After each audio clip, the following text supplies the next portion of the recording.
41 right now. Welcome back to CW Iowa Live. Lou, along with Michael Jankins here. He is an attorney at law dealing in bankruptcy, and we talk about a variety of topics here, Michael, that really relax some people. Some people are in a situation that they have that knot in their stomach because of their finances, and you help them release that knot.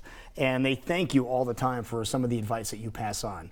But today we're going to be talking about the things that go on and how you can rebuild your credit after you file bankruptcy.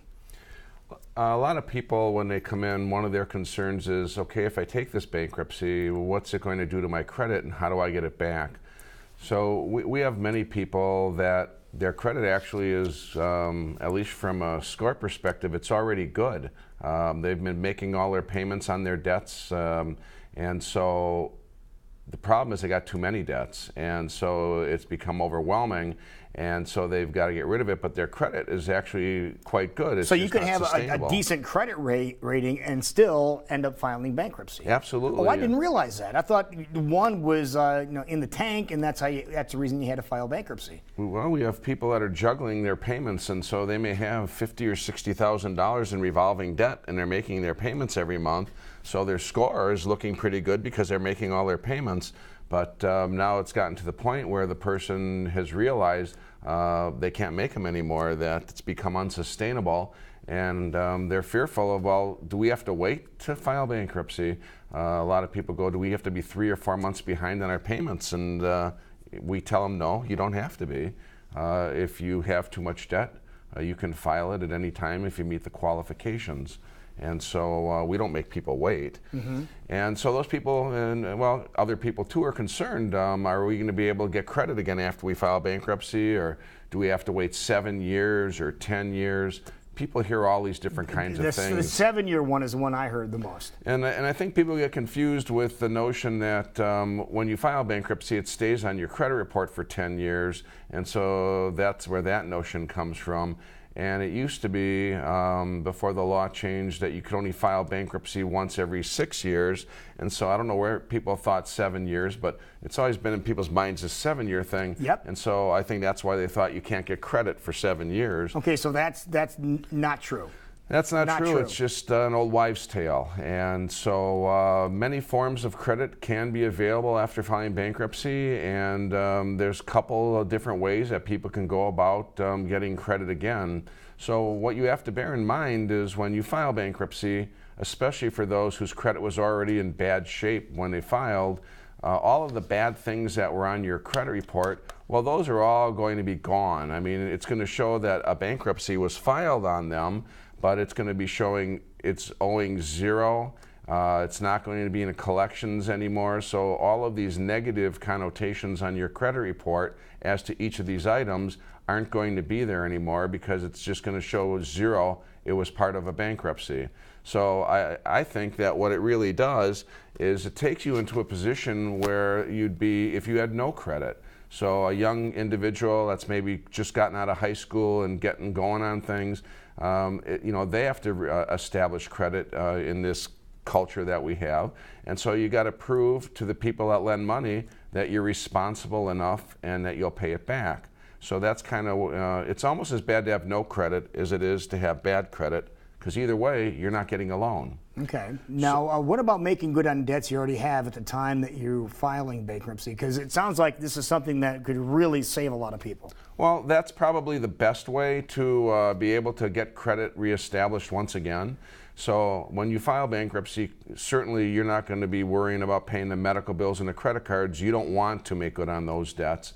But there's other debts that many people do want to make good on: their home, their motor vehicle, if they're in a right situation with it as far as how much they owe and if they can afford the monthly payment, and the value of it compared to how much you owe. So if it's a right car for you to keep, well, then you can have those debts, your mortgage or your car payment, come back out of the bankruptcy, and they'll be alive. So they'll be reporting on your credit report once again. And the method that that's done is a concept called a reaffirmation agreement in the bankruptcy. And so what that is, it's like a contract that you sign in your bankruptcy with your mortgage lender or your car lender that says, I want to pay this. I don't want the bankruptcy to have affected it, and it's coming back out of the bankruptcy like it never happened.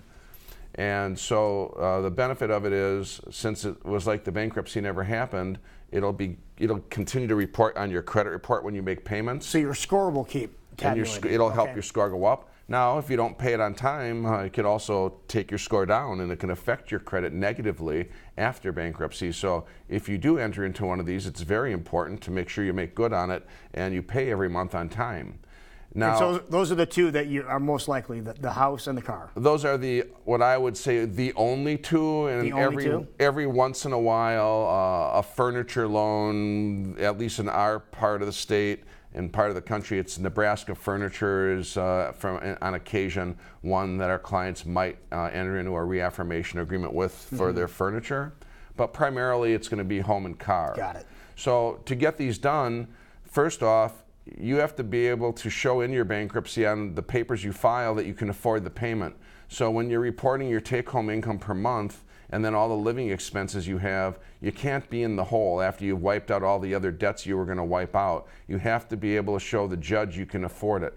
I have to sign it as your attorney, and I have to sign it under a statement that says I believe it does not impose an undue hardship on you to enter into this. Okay. So I've got responsibilities if I sign that, and I won't sign it if it doesn't show on your bankruptcy you can afford the payment. Of course, you've got to sign it, and the bank or the lender has to sign it. Now, the most important person that has to sign it is the judge, because if the judge don't sign it, it won't be approved, and it's not going to be a reaffirmation agreement. Now, if the attorney signs it and it's consistent with the filing that the debts, or not the debts, but the payments can be afforded, well, the judge will generally sign it, and then when the discharge happens, it will be a live debt. So what's very important is that it has to be done during the period that you're in the bankruptcy. So you're only in this bankruptcy for about 3 months. Oh, really? Okay. Yeah, from the time it's filed till the time you get your discharge and it's over, it's a relatively brief time. It's a small window, yeah. And it takes time, especially with the mortgage companies, for these things to get circulated. Sometimes the mortgage companies will send them to us and they won't be signed by their representative, so we've got to get them signed and then ship them back 1,800 miles across the country for them to get it into their system and actually go ahead and file it. So sometimes it's close to the wire, and if it's missed by even a day, there's no reaffirmation agreement, and then unfortunately you can't go back later in and reopen the bankruptcy to get it done, and it won't report on your credit, and sometimes people get disappointed that it wasn't done. I mean, it's not the end of the world. You can still make your monthly payments. So that's the best way to do it.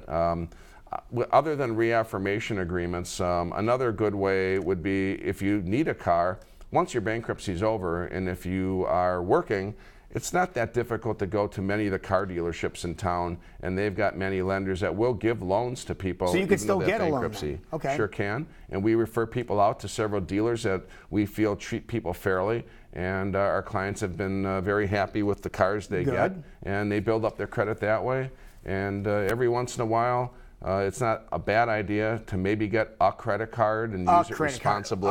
One maybe, not 5 or 6, but one, and pay it every month on time, and it helps build up your credit as well. So these are a whole different sorts of ways that people can go ahead and get their credit rebuilt. And within a year after a bankruptcy, I believe most people can have really good credit. And you can get mortgages about 3 years after your bankruptcy if you've just kept your ducks in a row with the things that you're doing. There you go. All right, so you'll walk them right through this, right? We'll help them out, sure will. Perfect. Now, how do people get a hold of you, Michael? Well, you can reach me by phone at 255-1855 or on the internet at www.iowa-bankruptcylaw.com, or you can find us on our our Facebook page that we've got now at Jankins Law Firm. Oh, yeah? And you can follow us on Facebook. I may have to like you. How about that? We wouldn't mind. Okay. Wonderful. Michael, thank you so much for being here, man. Appreciate it. Thank you so much. We will be right back, folks. It is 10 minutes before 9 o'clock, and when we return, it'll be time for totally serious news and something really neat that happened over at the Bass Pro Shop on Saturday to help out the Animal Rescue League. We'll show you what that is when we return.